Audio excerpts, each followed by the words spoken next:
স্নেহের ছাত্রছাত্রী দ্বাদশ শ্রেণীর ছাত্রছাত্রীদের আজকের ক্লাসে স্বাগত জানাই।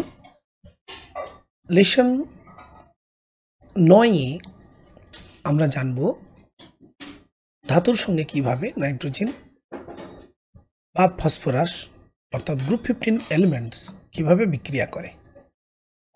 তার সঙ্গেই আমরা এই অনুচ্ছেদের শেষ দিকে কিছু এমসিকিউ প্রশ্ন নিয়ে আলোচনা করব। মূলত এই অংশটা এমসিকিউ বেসড, অর্থাৎ এমসিকিউ প্রশ্ন নিয়েই মূল আলোচনাটা থাকছে। চলো আজকের লেসন শুরু করি। ধাতুর সঙ্গে বিক্রিয়া। দেখো, আমরা ক্লাস 10-এ পড়েছি ম্যাগনেসিয়াম নাইট্রাইট Mg3N2।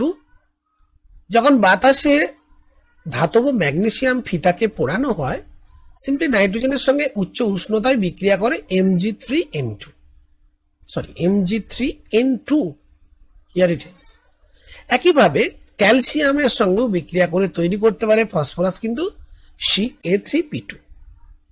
অর্থাৎ গ্রুপ 15 মৌলগুলি ধাতুর সঙ্গে যুক্ত হয়ে দ্বিযৌগ বা বাইনারি কম্পাউন্ডস তৈরি করে। এই যে বাইনারি দ্বিযৌগ।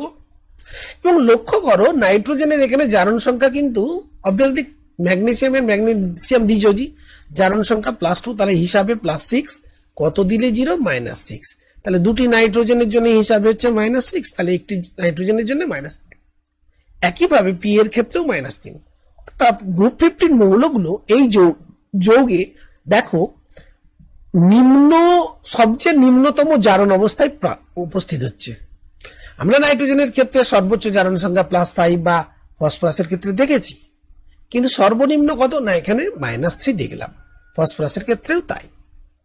ঠিক একইভাবে আর্সেনিক বা অ্যান্টিমনি এরাও কিন্তু, যেমন জিঙ্কের ক্ষেত্রে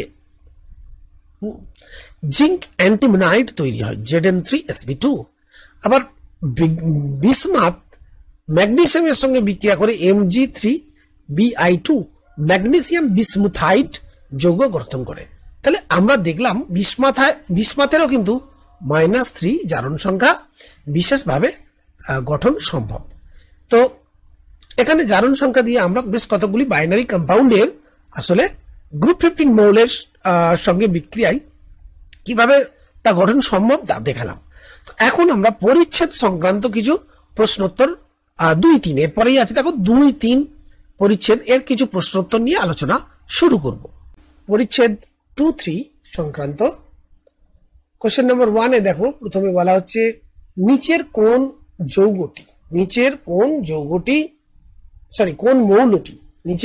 মৌলটি +1 থেকে +5 জারণ অবস্থা বিশিষ্ট অক্সাইড গঠন করে।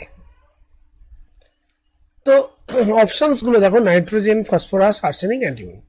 দেখো, +1 থেকে +5 সমস্ত জারণ সংখ্যায় কিন্তু নাইট্রোজেন তার অক্সাইড গুলো গঠন করতে পারে।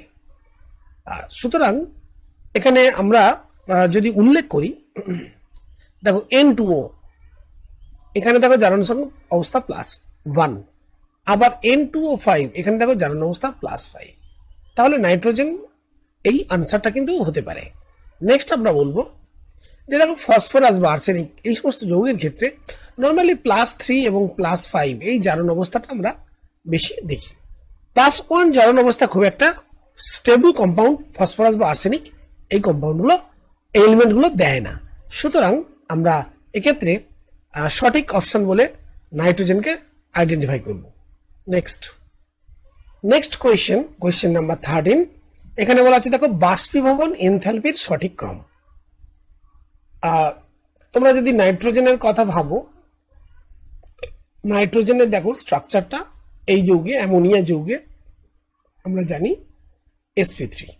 ঠিক একইভাবে আর্সাইন বা ফসফাইন এরাও কিন্তু sp3।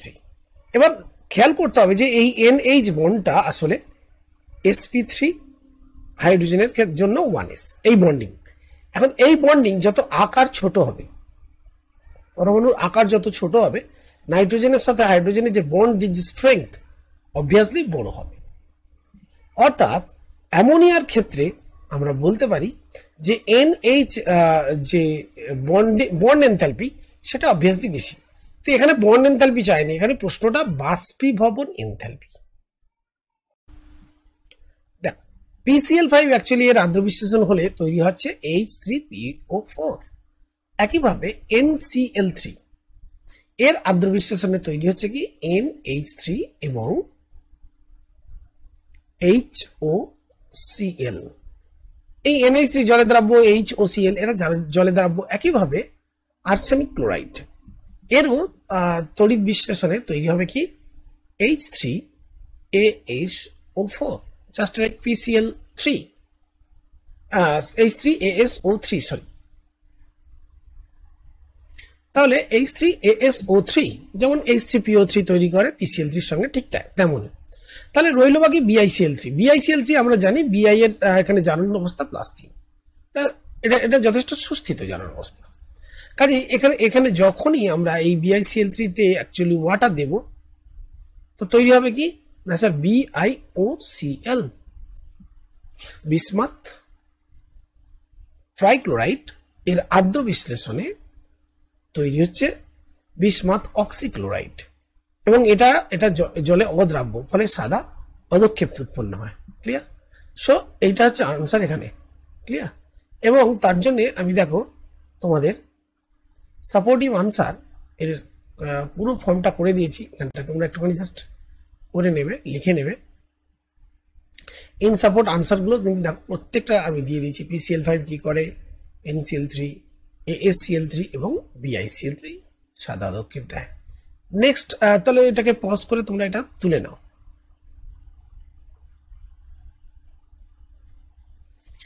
দেখো এবার যে কোশ্চেনটা তোমরা দেখছো, কোশ্চেনটা কিন্তু আগের কোশ্চেনের মধ্যে প্রায় একই।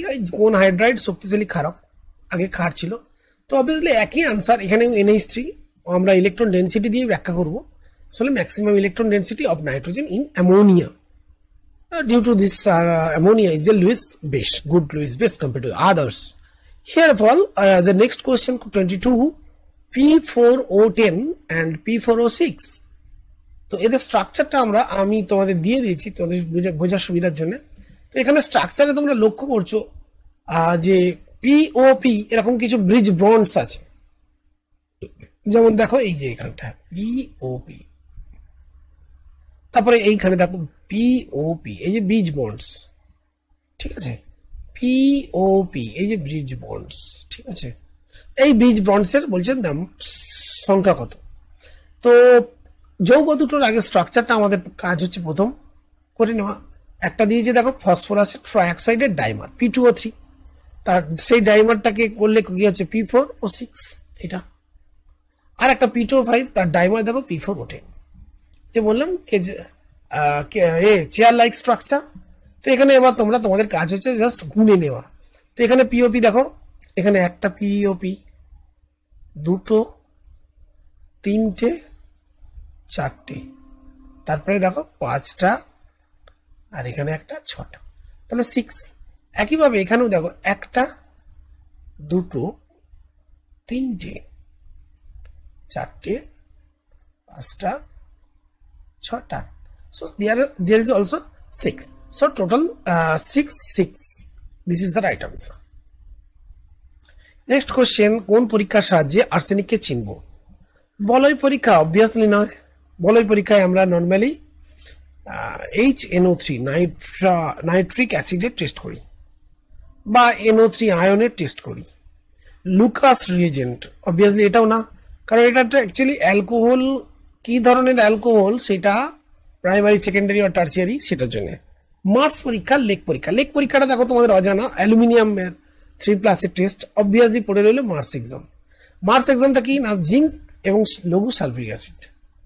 তার থেকে আমরা কি পাই, H2 পাই।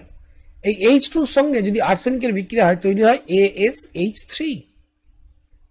এই আর্সাইন আসলে কাঁচের নলের মধ্য দিয়ে যখন উত্তপ্ত অবস্থায় আসে, তা ধাতুর একটা মানে এই যে আর্সেনিক ধাতু একটা উজ্জ্বল কালো বাদামি আয়না বিশিষ্ট একটা আয়না সদৃশ তত্ত্বই হয়। এটাই হচ্ছে মার্স পরীক্ষা এবং এর সাহায্যে আর্সেনিকের যে টেস্ট করা হয়। নেক্সট হচ্ছে, এটা খুবই কিন্তু সেন্সিটিভ একটা পরীক্ষা, কারণ আর্সেনিক খুব একটা আমাদের শরীরের জন্য নিরাপদ নয়। নিচের কোনটির সমযোজী প্রকৃতি সবচেয়ে বেশি মানে কম? তো দেখো, আকার যত বড় হবে সমযোজী প্রকৃতি। ভেজানের নিয়ম কি বলেছে? ধরো নাইট্রোজেন আর ফ্লুরিন, হাইড্রোজেনের আকার ছোট, তাহলে কি করতে পারবে? ফ্লুরিনের সঙ্গে তার ওভারল্যাপিংটা কি হবে? ম্যাক্সিমাম হবে। তাহলে সমযোজী মানে চরিত্র কি NF3 যৌগে বেশি হবে। কিন্তু বিআই এর আকার যথেষ্ট বড়, তাহলে কি এর পোলারাইজিং পাওয়ারটা কম। পোলারাইজিং পাওয়ার কম হলে কি হবে? সেটা আয়নিক চরিত্রের হবে। তো সেই কারণে অ্যাকচুয়ালি সমযোজী চরিত্র সবচেয়ে বেশি হবে NF3, তারপরে PF3, তারপরে SbF3, তারপরে BiF3। তাহলে উল্টো দিকটা সত্য, যে আয়নিক চরিত্র কার বেশি? BiF3 কম্পেয়ার টু বেশি কার থেকে? SbF3। ঠিক এই অর্ডারে। So the right answer is here BiF3। Next question number 25। এটাই এই পরিচ্ছেদের শেষ প্রশ্ন, এবং এই প্রশ্নের পরেই আমরা এই পরিচ্ছেদের বা এই লেসনটা আমরা শেষ করব। নেক্সট দেখো কোশ্চেনটা বলছে কোনটি উভধর্মী অক্সাইড?